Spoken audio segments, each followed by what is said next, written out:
श्री महाकालेश्वर। यह परम पवित्र ज्योतिर्लिंग मध्य प्रदेश के उज्जैन नगर में है। पुण्य सलीला क्षिप्रा नदी के तट पर स्थित उज्जैन प्राचीन काल में उज्जयिनी के नाम से विख्यात था। इसे अवंतिकापुरी भी कहते हैं। यह भारत की परम पवित्र सप्तपुरियों में से एक है। महाभारत, शिव पुराण एवं स्कंद पुराण में महाकाल ज्योतिर्लिंग की महिमा का पूरे विस्तार के साथ वर्णन किया गया है।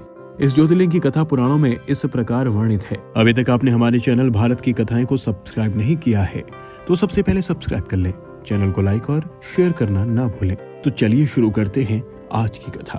प्राचीन काल में उज्जैनी में राजा चंद्रसेन राज्य करते थे। वह परम शिव भक्त थे। एक दिन श्रीकर नामक एक 5 वर्ष का गोप बालक अपनी माँ के साथ उधर से गुजर रहा था। राजा का शिव पूजन देखकर उन्हें बहुत विस्मय और कौतूहल हुआ।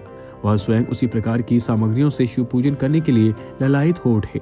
सामग्री का साधन न जुटा पाने पर वह लौटते समय उसने रास्ते से एक पत्थर का टुकड़ा उठा लिया।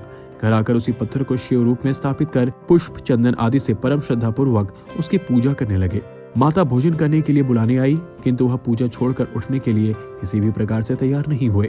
अंत में माता ने झल्लाकर पत्थर का वह टुकड़ा उठाकर दूर फेंक दिया। इससे बहुत ही दुखी होकर वह बालक जोर जोर से भगवान शिव को पुकारता हुआ रोने लगा। रोते रोते अंत में बेहोश होकर वह गिर पड़ा।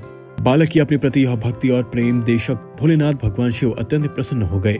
बालक ने जैसे ही होश में आकर अपने नेत्र खोले तो उसने देखा कि सामने एक बहुत ही भव्य और अति विशाल स्वर्ण और रत्नों से बना मंदिर खड़ा है। उस मंदिर के अंदर एक बहुत ही प्रकाशपूर्ण, भास्वर, तेजस्वी ज्योतिर्लिंग खड़ा है। बच्चा प्रसन्न हो और आनंद से विभोर होकर भगवान शिव की स्तुति करने लगा। माता को जब यह समाचार मिला तब वह दौड़कर उससे अपने प्यार लाल से गले लगाने लगे।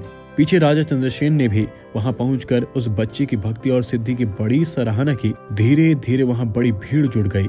इतने में उस स्थान पर हनुमान जी प्रकट हो गए। उन्होंने कहा, मनुष्यों, भगवान शंकर शीघ्र फल देने वाले देवताओं में सर्वप्रथम है। इस बालक की भक्ति से प्रसन्न होकर उन्होंने ऐसा फल प्रदान किया जो बड़े बड़े ऋषि मुनि करोड़ों जन्मों की तपस्या से भी प्राप्त नहीं कर पाते। इस गोप बालक की 8वीं पीढ़ी में धर्मात्मा नंद गोप का जन्म होगा। द्वापर युग में भगवान विष्णु कृष्ण अवतार लेकर उनके वहाँ तरह तरह की लीलाएं करेंगे। हनुमान जी इतना कहकर अंतर्ध्यान हो गए। उस स्थान पर नियम से भगवान शिव की आराधना करते हुए अंत में श्रीकर गोप और राजा चंद्रसेन शिवधाम चले गए।